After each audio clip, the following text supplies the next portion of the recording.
Yan, dyan. Dyan ginanap yung concert ni Rico Blanco nung nakaraan. Inutusan nga pala ako ng misis ko para bumili ng materyales na kakailanganin niya para sa order na flower bouquet. Sinabihan niya ako na mag-tricycle na lang para mas mabilis, pero nagbike lang naman ako. Sayang kaya gasolina, kaya syempre nagbike na lang ako para makapagpapawis na rin kahit papano. Maganda pa naman ang panahon, makulimlim, kaya masarap talaga magpapawis. At syempre Sabado ngayon, kaya malaya tayo dahil wala rin pasok ang mga bata. Kaya ngayon sa video na to, ikutin natin ulit yung Santiago. Sisilipin natin kung open na yung ibang building at yung mga ginagawang building pang iba. I-update natin yan. Meron pang ibang ginagawa dito tulad ng Starbucks sa Mabini din yun. At yung pagpapalaki ng ospital sa May Rosario, yung emergency, yung SIMC. Nasa 8 palapag din daw yun. Laki. Pagdating ko dito sa Circle Mabini, etong ginagawa na to, Divisoria Mall daw yan ha. Marami nang nagko-comment doon sa isang video. At etong isang to, Happy Go daw yan. Sa tabi lang din ng Divisoria Mall na sinasabi. Sabi lang din sa comment section yan. At may mga nagsasabi, ang pangit daw ng daanan dito sa papasok ng 4 lanes. Ayan tuloy, inayos. Ayan o, pinaganda tuloy agad. Ayan ang save more. Kung ano-ano kasing mga kino-comment yun tungkol sa kalsada rito pangit eh. Ayan tuloy, pinaganda. At marami rin nagko-comment, bakit daw hindi ko pinasok tong 4 lanes plaza na to. Kaya ayan, papasukin natin mamaya yan.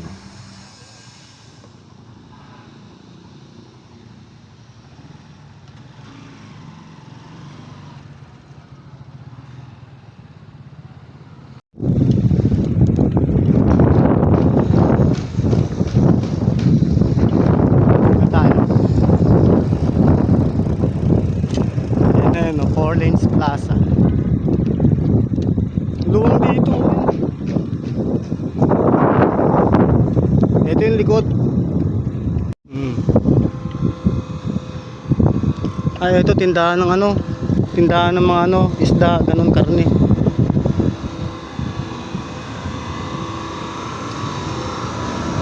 Luwang dito, ito likod oh. Tapos ito naman, dito yung ginanap yung ano, yung concert ni Rico Blanco nung nakaraan. Dito dyan. Ayan o, sa may bakante na yan.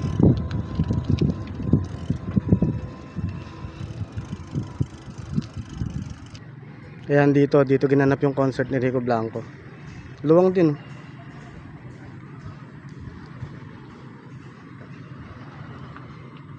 Pasok nga ako.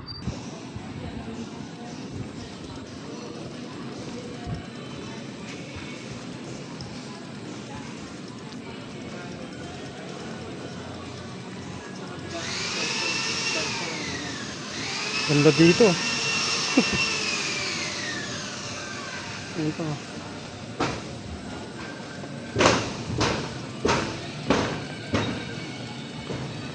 Ganda.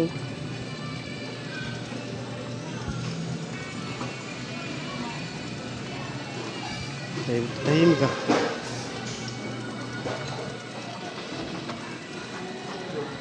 Food trip ano.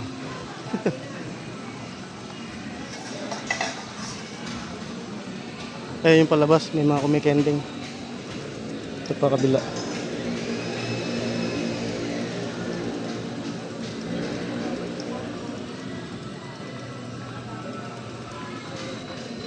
Dami pang bakanting stall dito. Baka gusto nyo mga kumuha ng stall dito. Ayan, tingnan nyo, ang daming bakante. Ito yung palabas.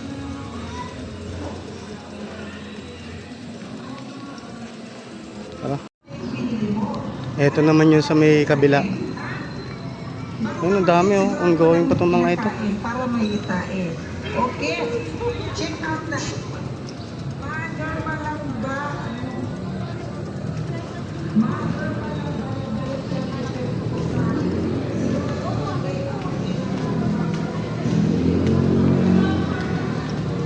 Dami pang bakante rito.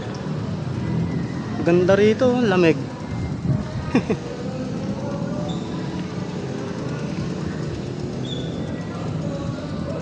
Ito, ano itong nakalagay?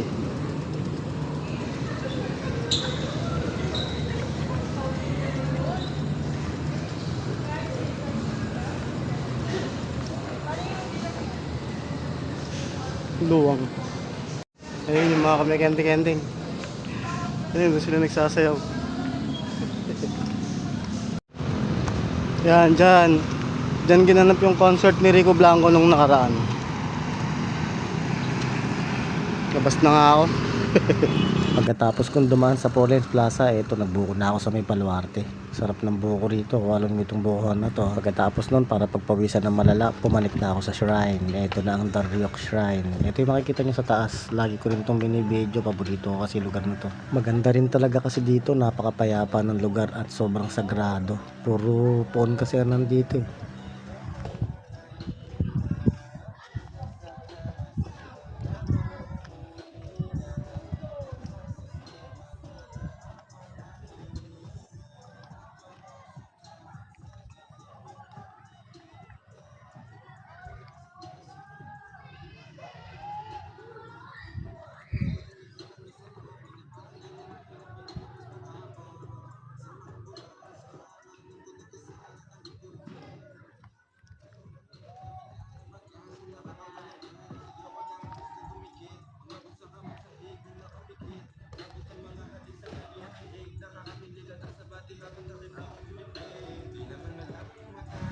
Pagkatapos ko sa shrine, dinaanan ko na rin yung Daryok House Cafe. Yan, tingnan nyo mabuti, maganda yan.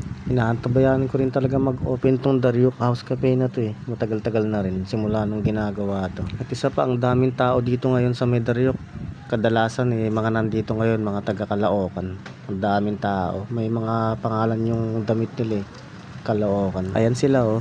Hindi ko alam kung anong meron ngayon dito at di na rin ako nagtanong sa kanila. Nakakahiya naman kasi magtanong. Dumiretso na rin ako pagkagaling ko dito at tinaanan ko na rin itong sports complex sa Baluarte. Pinipinturahan na yan paro. Pinipinturahan na par.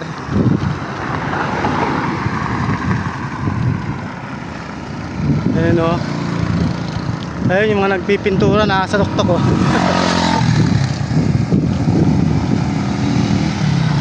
Mukhang talagang minamadali nila tong arena na to. Itong sports complex din na yan dito sa may Baluarte. Ano, puro bakal na yung ibabaw. Ang bilis din nito, ang bilis din ng construction dito. Ayun, si Foreman nasa tuktok.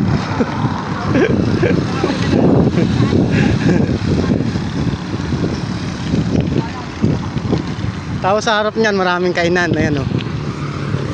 Yung mga budget meal food tripan lang yan. Para sa mga nagtatrabaho dito. Yan. Ayan, mga food tripan na mura.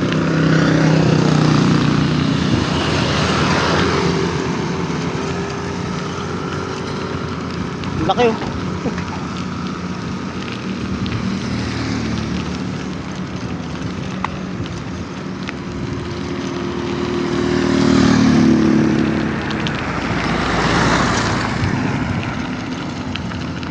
Dito na din ako dumaan sa papuntang Victory sa may South Central, yung elementary school, kakaliwa ako doon. May nabalitaan din kasi akong sinarado ro yung dating palengke, kaya sisilipin ko na rin para makasigurado tayo na totoo yung sinasabi nila. Pagkakaliwa ko sa eskwelahan, eto nandito na nga ako sa may City of Santiago. City of Santiago.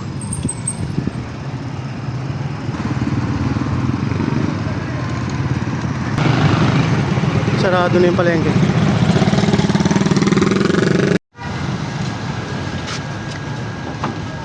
Sarado na, yan yung dating palengke. I-renovate kasi ito eh. Ayan, ayan natin. Ito naman yung nakasulat, soon to rise, new Lockwell building. Sarado na.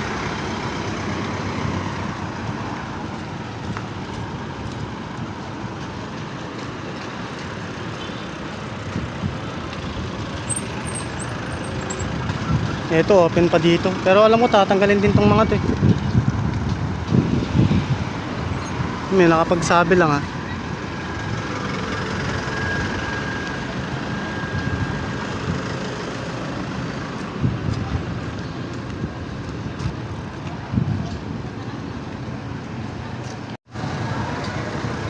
Bukas pa dito.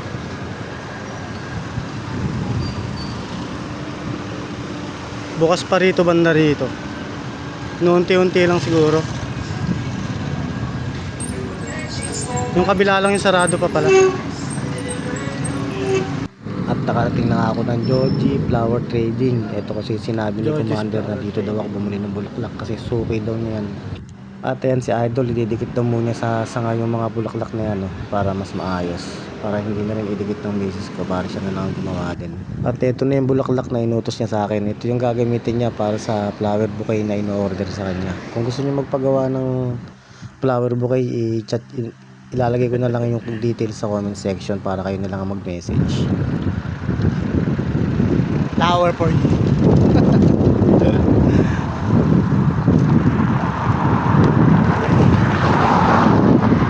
Ang dami kong nakakasulubong, sumisigaw sila ng sana all daw. Inutos lang sa akin to, inutos. Anong sana all pinagsasabi niyo? Bye.